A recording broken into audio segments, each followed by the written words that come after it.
देश न्यूज में आपका स्वागत है। मैं हूं आपके साथ धर्मिष्ठा और आप देख रहे हैं हमारा खास कार्यक्रम चक्कर राजनीति का।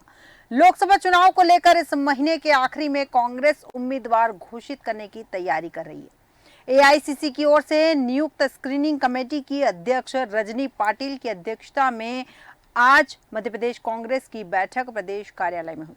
बैठक में 29 लोकसभा सीटों के दावेदारों के नामों का पैनल बनाने की रणनीति भी तय हुई। लोकसभा चुनाव के लिए नियुक्त 29 कोऑर्डिनेटर ने अपने प्रभार के क्षेत्र में आने वाली सभी 7-8 विधानसभाओं में जाकर कार्यकर्ताओं और पदाधिकारियों की बैठकें की।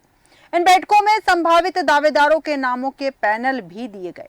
इसके साथ ही जीत हार के लिए जरूरी फैक्टर्स पर भी चर्चा हुई।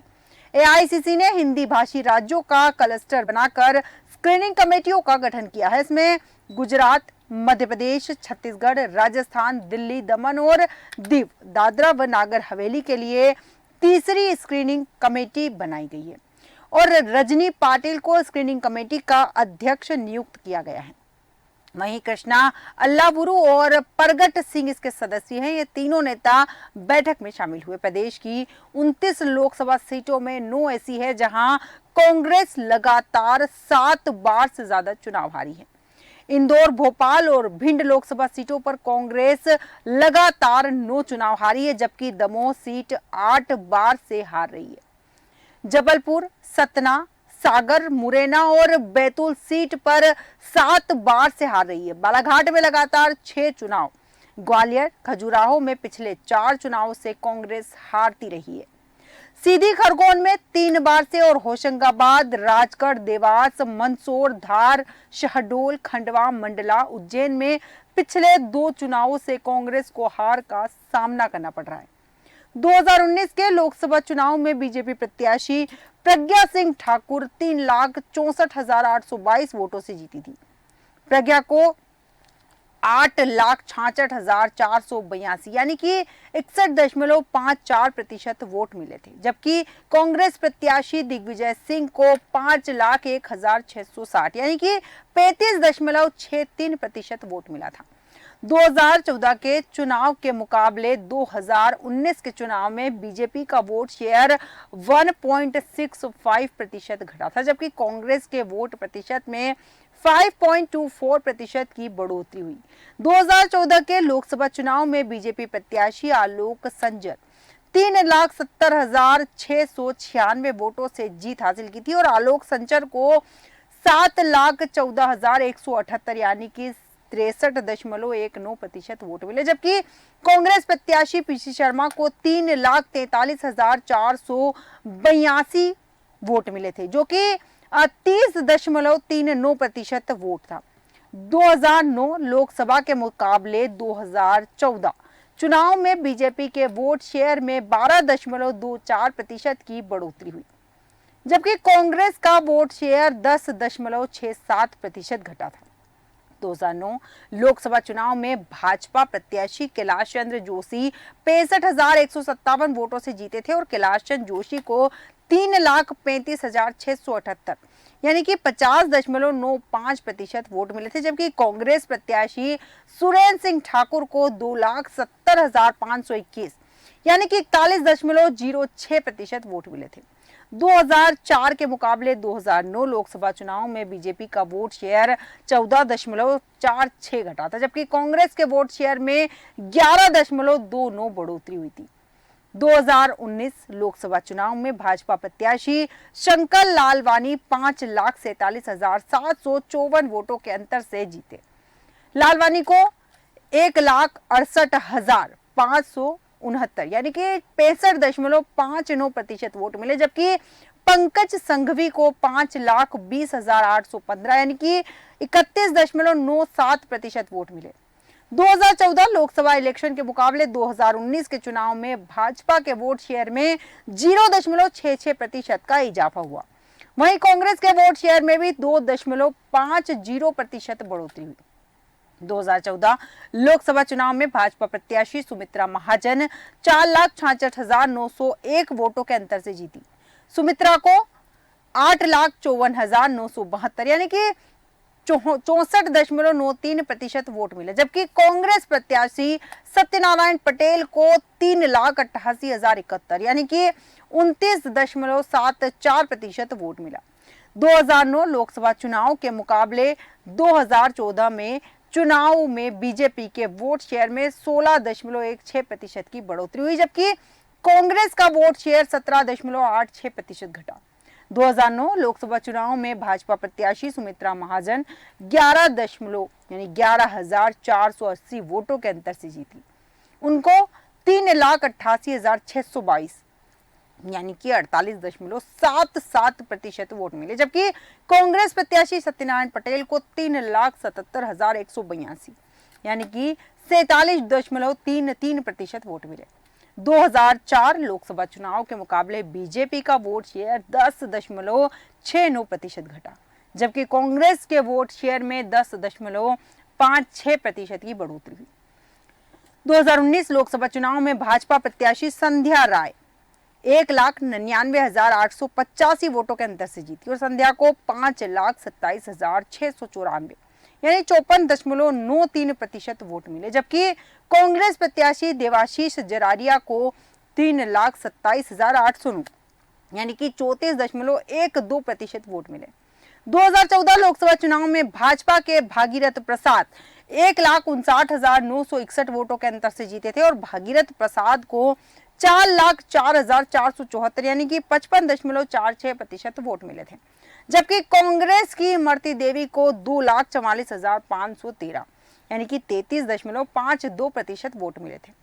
2009 लोकसभा चुनाव में भाजपा प्रत्याशी अशोक अर्गल 18,886 वोटों के अंतर से जीते थे और अर्गल को 2,27,365 यानी कि 43.40% वोट मिले थे, जबकि कांग्रेस प्रत्याशी डॉक्टर भागीरथ प्रसाद को 2,08,479 यानी 39.80% वोट मिले थे।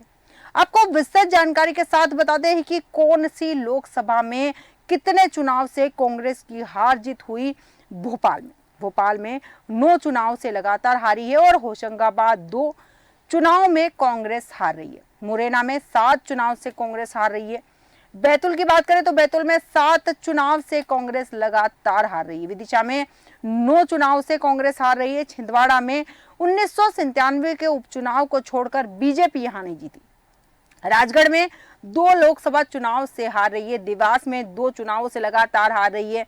मंदसौर में 2 चुनाव से कांग्रेस यहां लगातार हार रही है। रतलाम झाबुआ में 2015 के उपचुनाव में कांग्रेस जीती थी, 2019 में हारी थी और धार में 2 चुनाव से लगातार हार रही है। भिंड कांग्रेस पिछले 9 लोकसभा चुनाव से भिंड सीट जीतने में नाकाम रही। 1984 में कांग्रेस के कृष्णपाल सिंह जीते थे। गुना में 1999 के बाद 2019 में बीजेपी को जीत मिली थी। ग्वालियर कांग्रेस पार्टी 2007 का उपचुनाव और 3 लोकसभा चुनाव जीतने में नाकाम रही। सागर पिछले 7 लोकसभा चुनाव से नहीं जीत पाई। कांग्रेस के आनंद अहिरवार 1991 में यहां से जीते थे और शहडोल 2009 के बाद कांग्रेस इस सीट को जीतने में नाकाम रही। सीधी पिछले 3 चुनावों से जीत हासिल करने में यहां कांग्रेस पार्टी असफल नजर आ रही है। टीकमगढ़ में पिछले 3 चुनाव जीतने में पार्टी यहां नाकाम रही। खजुराहो में पिछले 4 चुनाव से यहां जीत दर्ज नहीं कर पाई। 1999 में कांग्रेस के सत्यव्रत चतुर्वेदी यहां से सांसद बने थे। सतना में पिछले 7 चुनाव से लगातार हार रही है। अर्जुन सिंह 1991 में आखिरी कांग्रेस के सांसद यहां से बने थे और खंडवा पिछले 2 चुनाव से जीतने में कांग्रेस नाकाम रही। इंदौर में पिछले 9 लोकसभा चुनावों से जीतने में नाकाम रही। 1984 में कांग्रेस प्रत्याशी प्रकाश चंद्र सेठ ही सांसद बने थे और बालाघाट पिछले 6 चुनाव से जीतने में यहां असफल रही कांग्रेस। 1996 में कांग्रेस प्रत्याशी विश्वेश्वर भगत यहां से सांसद थे। खरगोन में पिछले 3 चुनाव से जीतने में कांग्रेस पार्टी नाकाम रही। 2007 में उपचुनाव में कांग्रेस प्रत्याशी अरुण यादव यहां से सांसद बने थे। दमोह में पिछले 8 चुनाव से जीत हासिल करने में कांग्रेस पार्टी यहां नाकाम रही। 1984 में कांग्रेस प्रत्याशी डालचंद्र जैन सांसद बने थे और मंडला में पिछले 2 चुनाव से जीतने में असफल रही। जबलपुर में पिछले 7 चुनाव में जीतने में नाकाम रही और 1991 में कांग्रेस प्रत्याशी श्रवण कुमार पटेल सांसद थे। उज्जैन में पिछले 2 चुनाव से कांग्रेस यह सीट नहीं जीत पाई। आपको बताते हैं डिटेल्स में, भिंड में संध्या राय और 8 विधानसभा लगती है भिंड के अंदर। बीजेपी के विधायक हैं यहाँ कहां हैं? भिंड में लहार, मेहरगांव, सेवड़ा में बीजेपी के विधायक, और कांग्रेस के हैं विधायक यहाँ अटेर, गोहद और भांडेर में कांग्रेस के विधायक है। दतिया में कांग्रेस पिछले 9 लोकसभा चुनाव से भिंड सीट जीतने में नाकाम रही। 1984 में कांग्रेस के कृष्णपाल सिंह जीते थे और दमोह प्रहलाद सिंह पटेल। 8 विधानसभा आती है और बीजेपी के विधायक देवरी, राहली, बांदा, पथरिया, दमोह, जबेरा और हट्टा में है। कांग्रेस के विधायक मलहरा में है। पिछले 8 लोकसभा चुनाव से कांग्रेस दमोह सीट पर जीत हासिल करने में नाकाम रही। 1984 लोकसभा चुनाव में कांग्रेस प्रत्याशी डालचंद जैन सांसद बने थे और जबलपुर से राकेश सिंह। विधानसभा 8 हैं। बीजेपी के विधायक यहाँ पाटन में बरगी, जबलपुर उत्तर, जबलपुर कैंट, जबलपुर पश्चिम, पनागार, सिहोरा में भाजपा के विधायक हैं और कांग्रेस के विधायक है जबलपुर पूर्व। पिछले 7 लोकसभा चुनाव में कांग्रेस जबलपुर सीट जीतने में नाकाम रही। 1991 लोकसभा चुनाव में कांग्रेस प्रत्याशी श्रवण कुमार पटेल सांसद थे। मुरैना, नरेंद्र सिंह तोमर 8 विधानसभा है यहाँ पर। बीजेपी के विधायक यहाँ सबलगढ़, सुमावली, दिमनी में है और कांग्रेस के विधायक श्योपुर, विजयपुर, जोरा, मुरैना और अंबा में। पिछले 7 लोकसभा चुनाव में कांग्रेस मुरैना सीट जीतने में नाकाम रही। 1991 में कांग्रेस के बारेलाल जाटव सांसद थे। बैतूल में दुर्गादास उइके। 8 विधानसभा है। बीजेपी के विधायक यहाँ मुल्ताई, आमला, बैतूल, घोड़ा डोंगरी, भैंसदेही, हरसूद में है और कांग्रेस के विधायक टिमरनी और हरदा में है। पिछले 7 लोकसभा चुनाव से कांग्रेस बैतूल सीट नहीं जीत पाई। 1991 में कांग्रेस के असलम शेर खान सांसद थे। सतना, गणेश सिंह 7 विधानसभा है यहाँ पर और बीजेपी के विधायक यहाँ पर चित्रकूट, रायगांव, नागोद, महर, रामपुर, बघेलान में और कांग्रेस के विधायक यहाँ सतना और अमरपाटन में। सतना पिछले 7 चुनाव से कांग्रेस इस सीट पर लगातार हार रही है। अर्जुन सिंह 1991 में आखिरी कांग्रेस के यहाँ से सांसद बने थे। सागर, राज बहादुर सिंह और यहाँ सागर में आती है 8 विधानसभा। बीजेपी के विधायक यहाँ खुरई, सुर्खी, नारियोली, सागर, कुरवाई, सिरोंज और शमशाबाद में है। कांग्रेस के विधायक बीना में है। कांग्रेस पिछले 7 लोकसभा चुनाव से सागर की सीट नहीं जीत पाई। कांग्रेस पार्टी के आनंद अहिरवार 1991 लोकसभा चुनाव में सागर से जीते थे। मध्य प्रदेश कांग्रेस में आगामी लोकसभा चुनाव को लेकर एक्टिव हो गई है। पार्टी ने संभावित उम्मीदवारों के नामों पर चर्चा का दौर भी शुरू हो गया। उम्मीदवार कैसा हो, उसकी जमीनी पकड़ कितनी है और वह विरोधी दल के उम्मीदवार का किस तरह से मुकाबला कर सकता है, इस पर भी विचार का क्रम शुरू हो रहा है। राज्य में लोकसभा की 29 सीटें हैं और उनमें से 28 पर बीजेपी का कब्जा है। सिर्फ 1 सीट छिंदवाड़ा ही कांग्रेस के पास है और हमने बताया कि 9 सीटें ऐसी है जो कांग्रेस के लिए खतरा बनी हुई है। जहां से छिंदवाड़ा की बात करें, जहां से नकुल नाथ सांसद है। पार्टी दिग्गज नेताओं को भी मैदान में उतारना चाहती है मगर ये नेता चुनाव लड़ने को तैयार नहीं है। उसके बावजूद पार्टी ने भोपाल में प्रदेश स्तरीय चुनाव समिति और उसके बाद मध्य प्रदेश कांग्रेस लोकसभा प्रभारियों की आवश्यक बैठक बुलाई। उस बैठक में अखिल भारतीय कांग्रेस कमेटी की तरफ से नियुक्त मध्य प्रदेश के लिए लोकसभा चुनाव स्क्रीनिंग कमेटी की अध्यक्षता रजनी पाटिल एवं सदस्य परगत सिंह, कृष्णा अलीवरू के अलावा प्रदेश कांग्रेस अध्यक्ष जीतू पटवारी मौजूद रहे।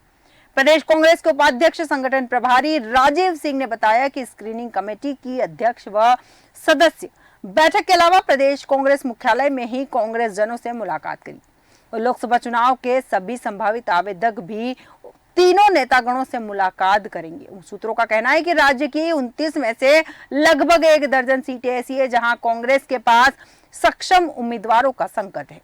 वह विधानसभा चुनाव हारने वालों पर भी दांव लगा सकती है। इसकी वजह भी है क्योंकि कई नेता ऐसे हैं जो चुनाव लड़ने को तैयार नहीं है। पार्टी के कार्यकर्ताओं की इच्छा है कि राज्य के प्रमुख नेताओं को मैदान में उतारा जाए जिससे लोकसभा चुनाव में पार्टी लड़ती नजर आए।